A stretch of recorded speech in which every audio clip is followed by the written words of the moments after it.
امام صادق صلوات الله علیه است. قال اذا کان یوم القیامه نادى مناد من بطنان العرش. روز قیامت که می شود یه منادی از بطنان عرش ندا می کنه این خلیفة الله فی ارضه. کجاست خلیفه خدا در زمین؟ فیقوم داوود النبی علیه السلام. حضرت داوود بلند میشه و یأتی النداء من عند الله عز وجل لسنا ایاک اردنا. بهش خطاب میرسه که از ناحیه خداوند که ما تو رو اراده نکرده بودیم. حالا چرا از داوود بلند میشه؟ ما خیلی داریم چرا؟ اگه ما پیغمبر زیاد ندیم؟ 124 تا پیغمبر داریم، اینا همشون خلیفت الله در زمین بودن نبودن اینا؟ چرا از داوود سر میکشی؟ من عرض میکنم که اشاره به چیست؟ قرآن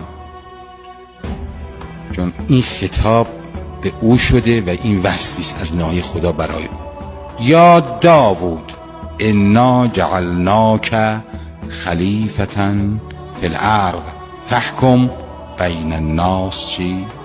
آیه شریف هستی که خطاب داوود، چون تحت این عنوان خدا قبلا بهش خطاب کرده بود یا داوود و ما این بهت دادیم انا ما جعلناک خلیفة فی الارض، که خلیفه تو رو قرار دادیم در زمین. این خیال میکنه به همون لحاظ لذا هست داوود است، چون در آیه دارد این رو در قرآن او سنگش.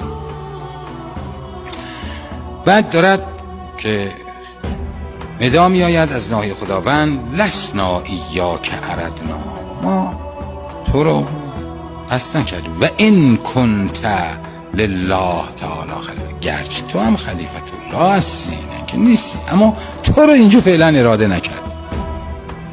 فیأتی النداء من قبل الله عز وجل، یه ندایی از ناحیه خداوند میاد یا معشر، بله.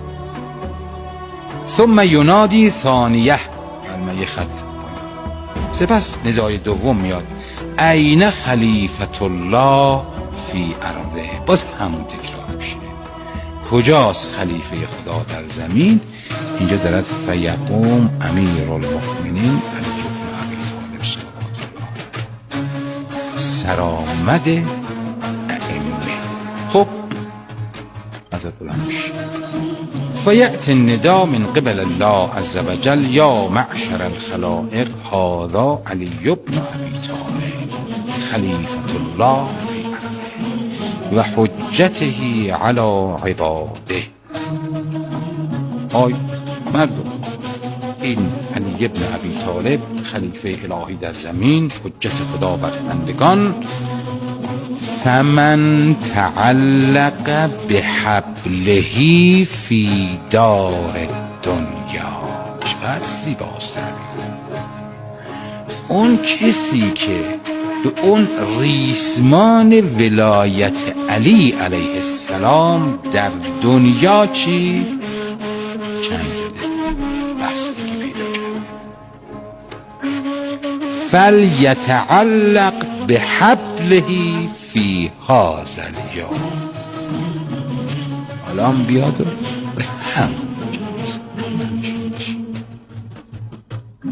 و یستزیع